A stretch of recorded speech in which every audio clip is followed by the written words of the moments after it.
تو یہ چیزیں چلتی رہتی ہیں. اس کا یہ مطلب نہیں ہے کہ وہ رابطے ہیں. اچھا. یہ ایک نارمل ISI کے جو اسٹیشن کمانڈرز ہیں اس پارٹ آف دیئر جاب.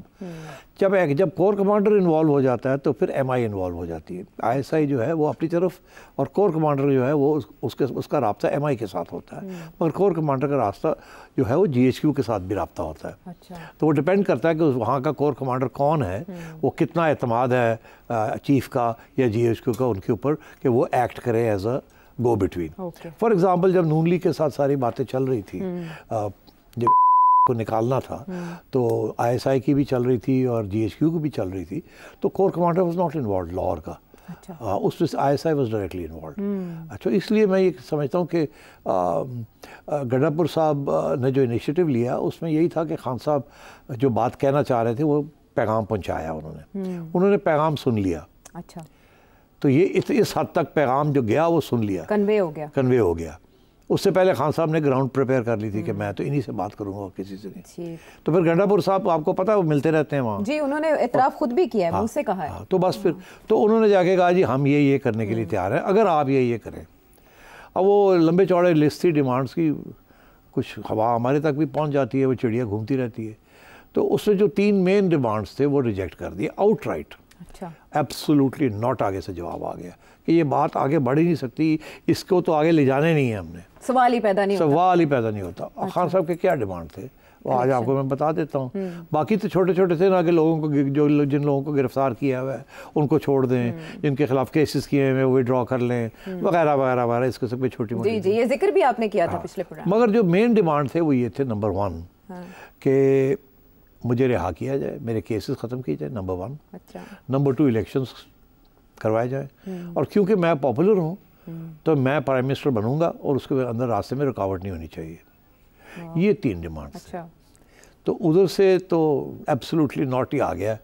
مطلب ہے کہ میں کیا آپ کو بتاؤں کس طریقے کے ساتھ ایبسولوٹلی ناٹ آیا ہے, جیسے کہ یہ تھا کہ کیا تم بات کر رہے ہو, you demands are rejected, totally rejected, totally. اس میں اتنی گنجائش بھی نہیں ہے کہ آپ کے ساتھ بات بھی ہو سکے. ویسے کس زوم میں یہ ڈیمانڈز بھیجی گئیں جب آپ کو پہلے ماحول پتہ ہے, تو پھر بھی یہ ڈیمانڈ رکھنا تو ایسے ہی ہوتا ہے نا نیگوسیشن میں, آپ مانگتے ہیں بہت اوپر سے جاتے ہیں. وہ کارپیٹ جو ہے 50,000 کا بیچتے 500 پہ.